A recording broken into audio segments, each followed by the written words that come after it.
Welcome to the voices of transparency and excellence. We're not pivoting, the world is spinning like a top. Let's stop, figure things out, get some answers. Come with us on this ride. Warm regards, Rick and Judi. Welcome to our podcast series where we address crucial topics impacting our campus and community. I'm Judi Clarke. And I'm Rick Gatteau, and today we're going to dive into sentiment analysis of AI, and we'll look at its role today in society as well as into the future. And we're grateful to be joined by Stephen Skiena, Distinguished Teaching Professor of Computer Science here at Stony Brook University. So thank you, Steve, for spending some time with us today. Thank you for having me. Great. Well, let's talk about sentiment analysis. So for someone who's never heard that term before, what exactly is sentiment analysis? So sentiment analysis is about trying to detect the implications of a piece of text, sort of like opinion mining. Sometimes when, people are good when they're reading a document or they hear something. Is the person happy? Is the person angry? Do they have a favorable opinion? If they're talking about a car, do they like the car? Do they not like the car? So the sentiment analysis is about basically taking documents and trying to extract these opinions or the sentiments underlying what the text is. Now, this is something we started working on in my lab really at the beginning, about 20 years ago. We actually had a company called General Sentiment for a while, built on some technology we developed at the university that went through all of the news and all the social media and kept track of every time it mentioned a person, place, or a thing, and then looked at the words around that. So if you talk about a car and you see words like, cheap or lemon or something like that, those probably mean bad things for the car. If you hear, luxury, if you hear, reliable, that's probably a good thing for the car. And so the simplest, I guess, way to think about sentiment analysis might be you look at there's a particular thing you want to know, the opinion of the writer or speaker or author of a document. You would want to know what they feel about something. You could look at the words around it. And, some of the words you would give positive scores to, some of the words you would give negative scores to. And by working on these counts, you can get, interesting sense of what was the writer trying to convey with this. And this was the way we did it 20 years ago. It was, kind of cool, but certainly it's crude compared to the technologies of today. Everybody's familiar with these language models. These language models really understand text on a deeper sense than just counting words. I mean, again, you get into trouble when you count words. If I say this car is no good, good is a positive word, no good is a negative word. Okay, there's, that's a small example of subtlety. Is something very good versus very bad or, not that good. So these language models of today really kind of work in quite a different way than the technology we started with 20 years ago, but understand text a lot better. And through these methods, you can, computers can really get a sense of what people are trying to convey. And that's, I guess, what sentiment analysis is. So what is interesting, and you think about these large language models, and as you're talking 20 years ago, it's like those models were literal. And, how they understood things had to be kind of trained. And so now in the future, we've got, AI, we have the different types of technology, and then you impose emotions, which are irrational sometimes. So emotions are unique to the human experience. And in your opinion, do you think that AI will fully grasp the scope of emotional complexities like sarcasm? So in the context of what we're talking about, I would say sentiment analysis is about recognizing the emotion. You can imagine you have a chat box talking to somebody. You would like that chat bot to figure out if this person is angry or if they are distressed or if they are, satisfied with what information they're getting and the tenor of the discussion. So in some sense, sentiment analysis would be about recognizing an emotion. And you're right that there are complexities like sarcasm. It's hard for computers to detect sarcasm. On the other hand, it's hard for people to detect sarcasm. Fair And you know that my wife cannot always tell when I'm joking. My kids seem to be better at that. But so I would probably say that computers or the language models today kind of can be viewed on that kind of spectrum. That they are getting better at recognizing more subtle things. And I would say that they can pick up on a lot of sarcasm these days, where before the modern language model era, we would have been hopeless for, these simple word counting methods to try to decide that someone is being sarcastic. It's still hard to tell whether someone is really joking and stuff, Sure. but these models keep getting better and better. And, it wouldn't be surprised if they're better now than even I think they are. Yeah, I was just curious. You mentioned that you started this research 20 years ago. What got you interested in this area of research to begin with? So the original research, this is going to come out of left field, so it may not make any sense.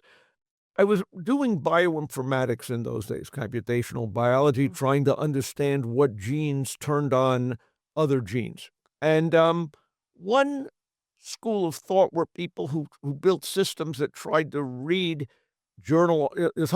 most biologists work by doing experiments. But there were some people who said, well, why don't we, there's been millions of papers published, why don't we try to get that information by reading all the papers that had ever been written and extracting, notions of what turns on what other thing. And so I thought this was kind of cool, and I decided I wanted to do this for news, for trying to understand what people and places and things kind of regulated or had an effect on other people, places, and things. And so this got us into, analyzing text. That's how I started getting interested in working with text. And then, one of the things that became interesting was, are they saying good or bad things about this person, place, or thing? You'd like to, in those days, we would produce a graph, what were people thinking of the president, okay, every day in the news. And, it was amazing to see it react to detect when bad things happened or good things happened. You would see sudden sentiment swings. And so that's kind of what got me interested in this. So what is really interesting, and you talked about this kind of understanding when you were looking across all those different articles and so on, how were they framing things? What were their positions on them, plus or minus? And so as we move from just interpreting text and information to actually driving sentiment, can you talk a little bit about how this is playing into social media? Well, when we talk about driving sentiment, you would like, certain people would like to change people's opinion about things. That's kind of what I'm guessing the question's about. And I told you we had a company general sentiment for a while, and the customers were consumer brands who wanted to know what was it that people were thinking about that company. One of our customers at the time was Toyota, and they had a brake. They had a problem with their brakes at the time, and they wanted to know how long would it take for people to forget that the brakes weren't working on Toyota cars. And it took we could see it took about 6 months. You would see their sentiment get better and better, and it got back to where it was after about 6 months. So certainly there's a question of analyzing, what is it that people are thinking. There's a separate question of, once you know something about, how people think, is there ways of driving it or convincing it? Convincing other people of this. This is kind of outside the stuff that I do. Mhm. But obviously there are a lot of people who work in communications and things like that are interested in persuasion. And obviously, as these AI models are communicating with people, there is certainly companies and political people and stuff like that would like to use these things to help persuade people. And, exactly what should be there and what they can do. That's probably a topic for another day, but that's an interesting issue. Steve, related to that, just thinking about how businesses operate and how they can utilize sentiment analysis in, for example, how they address customer complaints or concerns or through surveys or reviews. Where do you see that fitting into the business sphere? So there's a lot of ways in which this opinion analysis of text is getting into business. One thing you mentioned was this idea of analyzing complaints and things like that. Uh, One thing that's true is a lot of organizations offer survey boxes where they say, if you have an issue with our product, tell us about it. We want to know. Historically, they got so many complaints they didn't really want to know. But now that you've got these language models that can read and summarize them, undoubtedly they are getting, and any reasonable manager is going to be getting a summary of the complaints, probably analyzed by one of these models in a, 1 or 2 paragraph form to give them something to think about. So that's certainly an example of where, trying to summarize a lot of opinions, that's one example where these AIs are good at. From a model of the kind of stuff that I would do research-wise, fairly often these days in natural language processing, you want to annotate texts to get some, to learn something about what the collection of documents is saying. And these days, if you give me 1,000,000 tweets or you give me 1,000,000 social media biographies, which is something we work on, if I want to do some kind of an analysis of, let's say, which ones are probably from companies and which ones are probably personal, these are the kind of tasks that one would outsource to one of these AI models, and they would be very good. And these used to be kind of the tasks you would hire a human annotator for, but you're not hiring an annotator on my budget for Right. reading 1,000,000 things. So part of it is that there's a greater, that when you have text coming in on a large scale, you can turn this over to the models and you can do interesting things. Now, what's interesting from your general sentiment lab, and some of the consumer brands and kind of gathering that information. So I wonder kind of what does that look like? So when you've kind of done an analysis and you're giving it to the company, are they doing like a SWOT analysis or are you categorizing what that information looks like? So in the heyday of general sentiment, what would we have done? Again, typically a brand is interested in what are people thinking about it. Mm. Now, historically, if you wanted to find what people were thinking, you would conduct a poll. Yeah. But polls, of course, cost money. You have to have a subject. The poll you get is, the answers you get from a poll are only as good as your questions, only as good as your survey audience. What was great about the kind of analysis of social media as a broader thing is you can look at responses from millions of people. You're getting what they're thinking, which is not necessarily what you're asking. And sometimes that's a good thing, and sometimes that's maybe less good. If you really have a focused question, you want to ask a poll.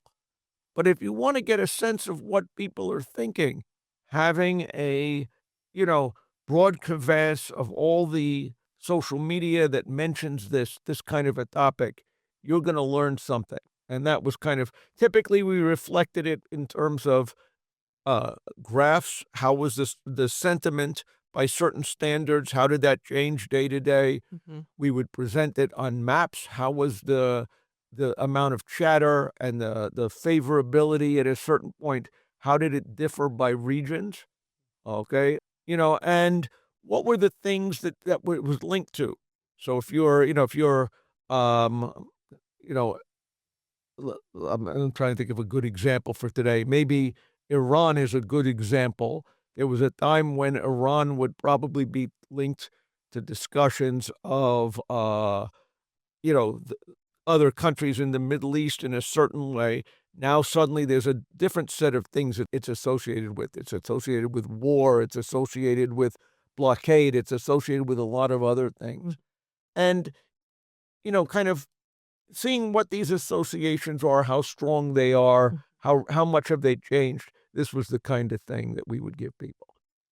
I wanted to go back to Judy's earlier question about emotions and their connection to sentiment analysis. And I'm curious, you were using words, for example, like describing a car, so reliable versus a lemon. Hmm. In the analysis, are words weighted differently based upon either their meaning or the intensity of the word in terms of the overall analysis? Or is every word counted equally in that So the analysis? way I would say is it's different whether you're talking about ancient times or you're talking about today. So in ancient times, when we got started on this, we would pretty much have one weight for each word in the lexicon of positive or negative. And then for a while, things would got more sophisticated. Maybe you would have different senses of sentiment, and each word would get a different weight on that. Now, you know, how would you figure out if someone's saying it's positive or not? You would go into ChatGPT and say, here's a piece of text. Is it saying good or bad things about the president? Okay. And you can imagine the decision being made in kind of the mystery of how these language models work.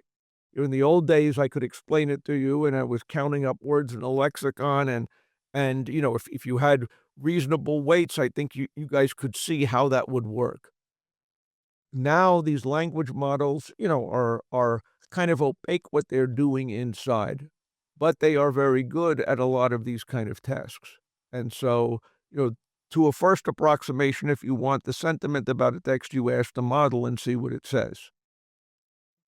So currently, there are no federal regulations around AI, and I'm interested in your opinion on where that would change, particularly when you talk about sentiment and ethics and bias. Interpretation is only as good as the interpreter. Yeah. So I just wonder, what are some of your thoughts on regulatory, and do you think there will be federal regulatory standards, or it'll be state, or where do you think there's going to be some guardrails that are starting to pop up? So I think a lot of people feel AI should be regulated. The trouble is they all feel it should be regulated in different ways.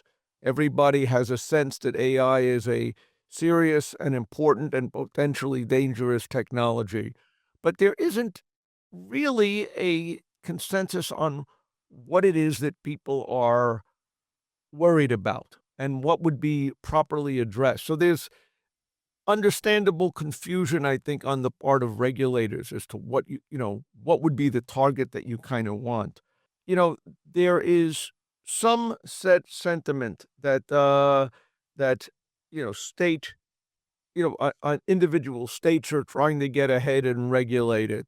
There's also a sentiment that these systems are national or international, and that the last thing that they do need is separate regulation in each state. So, what would I say? I think it would be good probably if regulation was done at the federal level, but done seriously.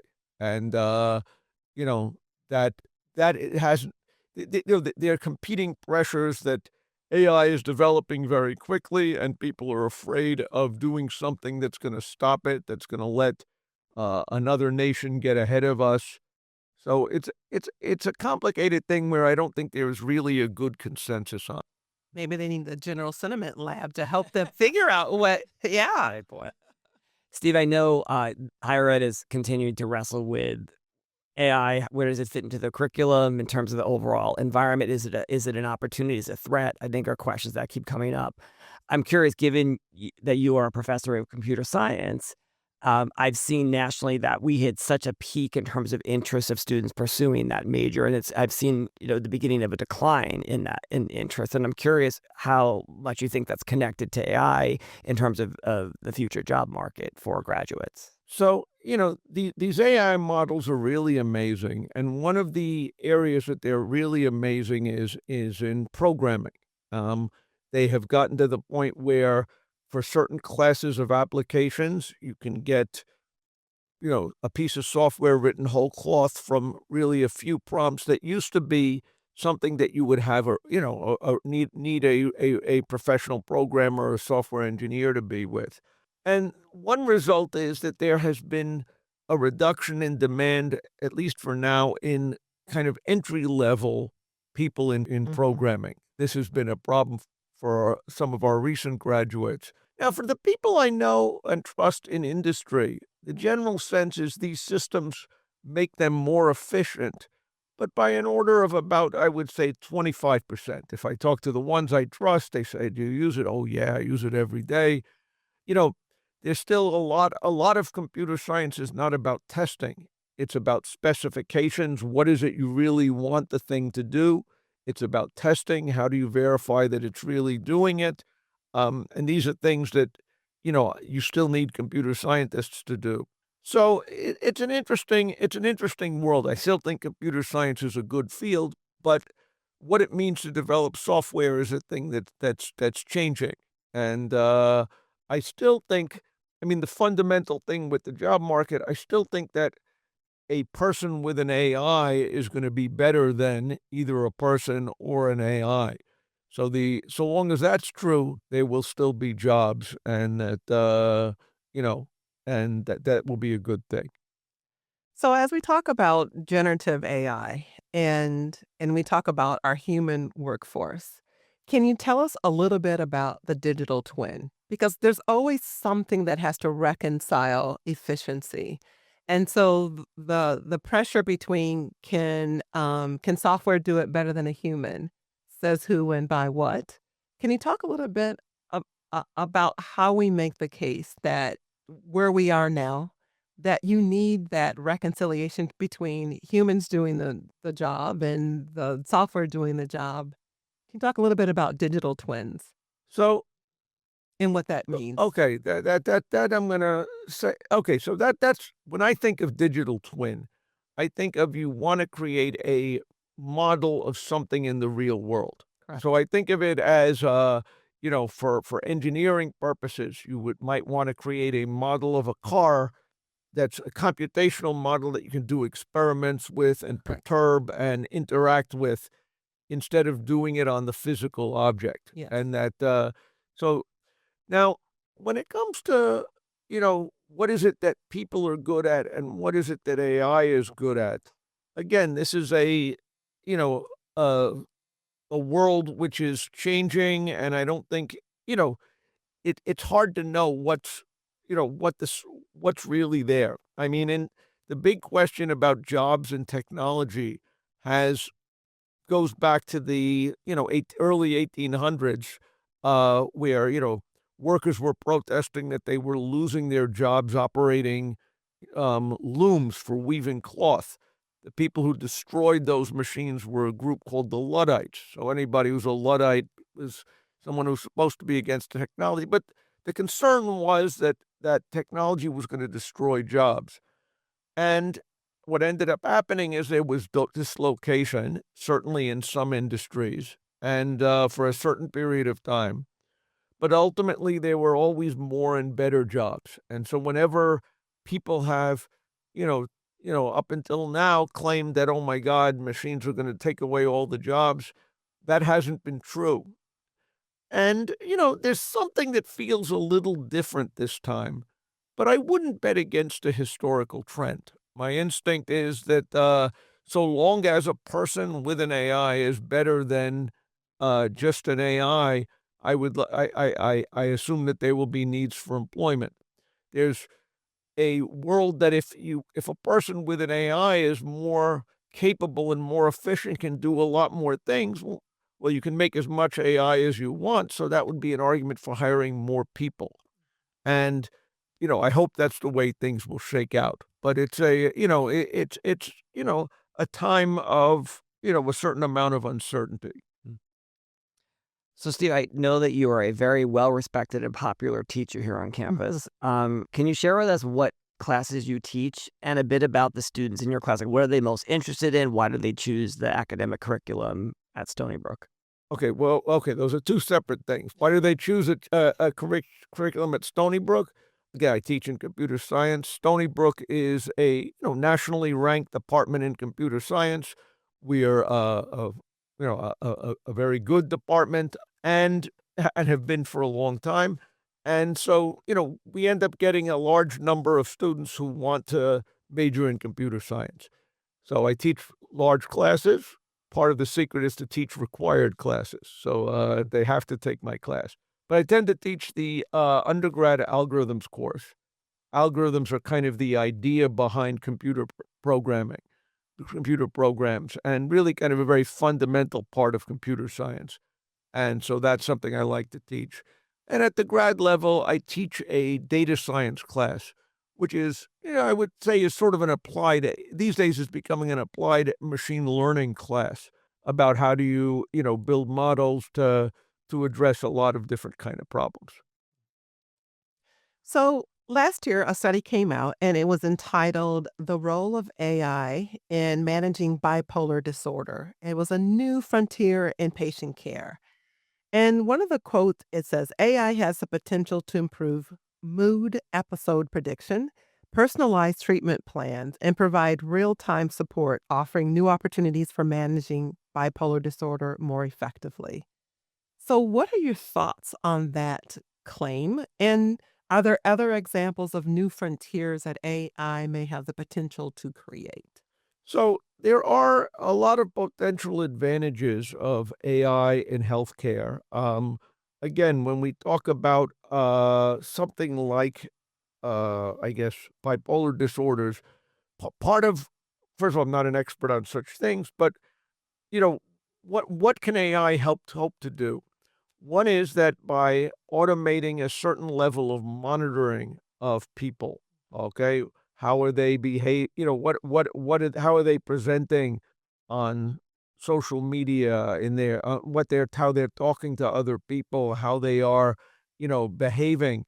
You know, an AI can certainly monitor and assess this and look for, anomalous changes if that's a case in certain areas of, uh, something like bipolar disorders. So part of it is about giving some attention, and that I think is great. Active levels of monitoring. There are evidence of providing support. There's a bigger issue of, to what extent should AI what happens when people converse with AI. This is, I imagine, a big and growing issue that's going to be coming up. What happens when you have a lot of people talking in an intimate way to their chatbot? There's potential good in that, obviously, because there's a certain level of interaction and ways to maybe manage if people are lonely. There's a certain level of guidance and goodwill that you could potentially get from this. There are also obvious risks in that, to what extent do you want people, kind of relying too heavily on interactions with machines instead of people, or the machine not understanding the risks involved or the dangers involved. So this is an area that is, a very open area of research and practice that's coming on. How do how should people interact with these chatbots? I imagine that, social media was a thing that arose, 15 years ago ish. And, there have been different points where, oh, social media is going to bring everybody together versus social media is going to, drive people apart. And I think that these kind of lessons that we learn from social media have to be applied to AI. Mm. Okay, wait for when people interact with that. How about we do one last question, and I'm going to bring it back to their classroom setting and thinking about our college students today, how they are using AI in completing classwork, homework, assignments. Do you think it takes away the thinking process or part that we typically viewed as enabling student learning and growth? Okay, so this is an interesting question. One fundamental principle I believe is that every generation believes the one after it is going straight to hell. Okay, and so um, the so it's important to have some kind of a sense. It's not like an old folk like me saying in my day the students did this, and so it's important to keep an open mind on something like that. It's obvious. So many of the students that I have in my class say they use AI to help them study. And, they can ask questions of it. They can have it to make up sample quizzes. There's certain things about this that feel like they can help people learn. And I believe that. I think that there's certain things about it that are kind of discouraging in that, historically, the best thing that these AIs were at were homework problems. And I would imagine it's hard to sit down and learn something like algorithms, which is a tough thinking class, when you think about this problem, you can't figure it out, stuck, you go to this AI and woof, suddenly there's an answer. I fear that it may affect certain levels of motivation if you leave it too much as a crutch. So it's a little hard to tell. I do deep down believe that there are important fundamentals about thinking, certainly in computer science, about any discipline, that are going to be needed to thrive in the world. And it's bad if people don't gain those skills because the AI seems like it's better or it's easier. Writing was, being able to write was not really so much to me about communication as it was about organizing your thoughts. And so, it's bad if people come to think of, oh my God, AI is, because then you're going to start to say, well, its thoughts are better than you. And that's not what you want to have happen.